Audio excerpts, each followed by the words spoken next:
Hi ಎಲ್ರಿಗೂ ನಮಸ್ಕಾರ. ನಾನಿವತ್ತು ಮಿಕ್ಸ್ ತರಕಾರಿನ ಹಾಕಿ ಪಲ್ಯನ ಮಾಡೋದನ್ನು ತೋರಿಸ್ತಾ ಇದ್ದೀನಿ. ಹೈ ಪ್ರೋಟೀನ್ ಪಲ್ಯ ಅಂತಲೇ ಹೇಳ್ಬೋದು. ನಾನು ಈ ಪಲ್ಯನ ಮಾಡೋದಕ್ಕೆ ತಗೊಂಡಿರೋದು ಕ್ಯಾರೆಟ್ ಮತ್ತು ಬ್ರೋಕಾಲಿ ಮತ್ತು ವಾಟರ್ ಚೆಸ್ನೆಟ್ ಅಂದರೆ ಇದನ್ನು ಕನ್ನಡದಲ್ಲಿ ಸಿಂಗಾರ ಅಂತ ಹೇಳಿ ಕರೀತಾರೆ. ಇನ್ನು ಈ ವೆಜಿಟೇಬಲ್ನ ನಾನು ಯೂಸ್ ಮಾಡಿರಲಿಲ್ಲ, ಇದೇ ಫಸ್ಟ್ ಟೈಮ್ ಯೂಸ್ ಮಾಡ್ತಾ ಇರೋದು. ಬಟ್ ತುಂಬಾ ಚೆನ್ನಾಗಿರುತ್ತೆ. ಇದು ಫಾಸ್ಟಿಂಗ್ ಟೈಮಲ್ಲಿ ಇರಬೇಕಾದ್ರೂ ಯೂಸ್ ಮಾಡ್ಬೋದು. ಇದರಲ್ಲಿ ವಾಟರ್ ಅಂಶ ಜಾಸ್ತಿ ಇರುತ್ತೆ, low calorie high protein vegetable ಅಂತಲೇ ಹೇಳ್ಬೋದು. ಡಯೆಟ್ಗೆಲ್ಲ ತುಂಬಾ ಯೂಸ್ಫುಲ್ ಆದಂಥ ವೆಜಿಟೇಬಲ್. ಮತ್ತು ಇದನ್ನು ಯೂಸ್ ಮಾಡೋದು ಈ ರೀತಿಯಾಗಿ ಸಿಪ್ಪೆ ತೆಗೆದ್ಬಿಟ್ಟು ಹಸಿದನ್ನು ಬೇಕಾದ್ರೂ ತಿನ್ಬೋದು.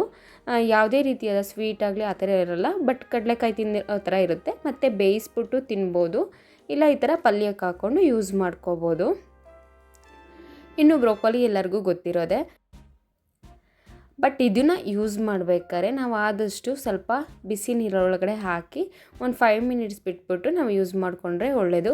ಯಾಕೆ ಅಂದರೆ ಇದು ಫ್ಲವರ್ ಥರ ಇರೋದ್ರಿಂದ ಒಳಗಡೆ ಹುಳ ಮತ್ತು ಕೆಮಿಕಲ್ ಎಲ್ಲ ಹಾಕಿರ್ತಾರಲ್ವ, ಅದರಿಂದ ಈ ಥರ ಯೂಸ್ ಮಾಡಿಕೊಂಡ್ರೆ ಚೆನ್ನಾಗಿರುತ್ತೆ.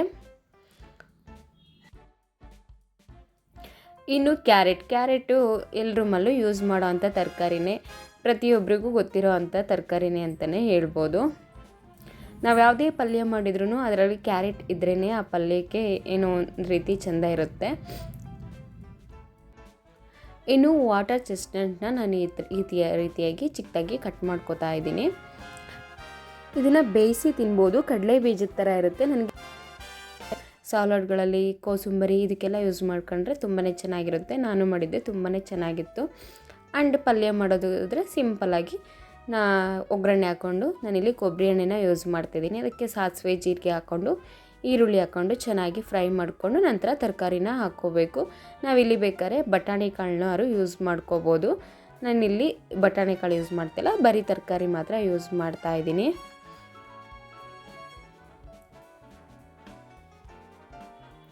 ನಾನಿವತ್ತು ಮಾಡ್ತಿರೋ ಪಲ್ಯ ಕಾಂಬಿನೇಷನ್ ಹೇಗಿದೆ ಅಂದರೆ ಕೇಸರಿ ಬಿಳಿ ಹಸಿರಿನಿಂದ ಕೂಡಿದೆ.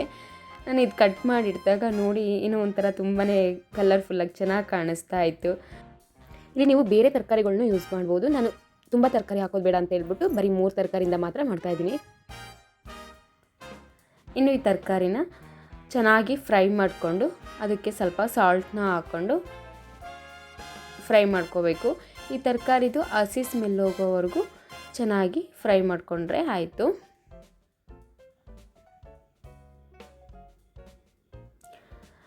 ನಂತರ ಇದಕ್ಕೆ ಬೇಯೋದಕ್ಕೆ ಅಂತ ಹೇಳ್ಬಿಟ್ಟು ವೆಜಿಟೇಬಲ್ ಬೇಯಬೇಕಲ್ವ, ಅದಕ್ಕೆ ಸ್ವಲ್ಪ ನೀರನ್ನ ಆ್ಯಡ್ ಮಾಡಿ ಲಿಡ್ನ ಕ್ಲೋಸ್ ಮಾಡಿ ಇಡಬೇಕಾಗುತ್ತೆ. ನಂತರ ಬೆಂದಾದ ನಂತರ ಇದಕ್ಕೆ ಸ್ವಲ್ಪ ಖಾರ ಪುಡಿ ಮತ್ತು ಗರಂ ಮಸಾಲೆನ ಸೇರಿಸಿದ್ದೀನಿ. ನಾನಿಲ್ಲಿ ಸಾಂಬಾರು ಜೊತೆ ಎಕ್ಸ್ಟ್ರಾ ಪಲ್ಯ ಥರ ಮಾಡ್ಕೋತಿರೋದು, ಅದಕ್ಕೆ ಹೆವಿ ಮಸಾಲೆನ ಹಾಕೋತಾ ಇಲ್ಲ. ನಾವು ಚಪಾತಿ ರೋಟಿ ಇದಕ್ಕೆಲ್ಲ ಮಾಡಿಕೊಂಡ್ರೆ ಇದಕ್ಕೆ ಗರಂ ಮಸಾಲೆ ಧನಿಯಾ ಪುಡಿ ಖಾರ ಪುಡಿ ಎಲ್ಲ ಸೇರಿಸ್ಕೊಂಡ್ರೆ ಚೆನ್ನಾಗಿರುತ್ತೆ. ನಂತರ ನಾನಿಲ್ಲಿ ಬಟಾಣಿ ಕಾಳು ಯೂಸ್ ಮಾಡಿಲ್ಲ, ಬೇಯಿಸಿಟ್ಟಿರೋ ಅಂಥ ಕಡಲೆಕಾಳನ್ನ ಯೂಸ್ ಮಾಡ್ಕೋತಾ ಇದ್ದೀನಿ. ನಂತರ ಕೊತ್ತಂಬರಿ ಸೊಪ್ಪು ಹಾಕ್ಕೊಂಡ್ರೆ ಕಡಲೆಕಾಳಲ್ಲ ಕಡಲೆ ಬೀಜ. ಪಲ್ಯ ರೆಡಿ.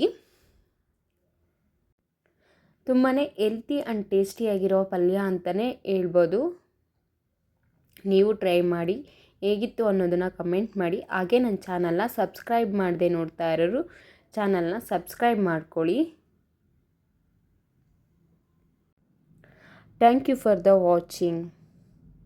ಮತ್ತೆ ಸಿಗೋಣ ಮುಂದಿನ ವಿಡಿಯೋದಲ್ಲಿ.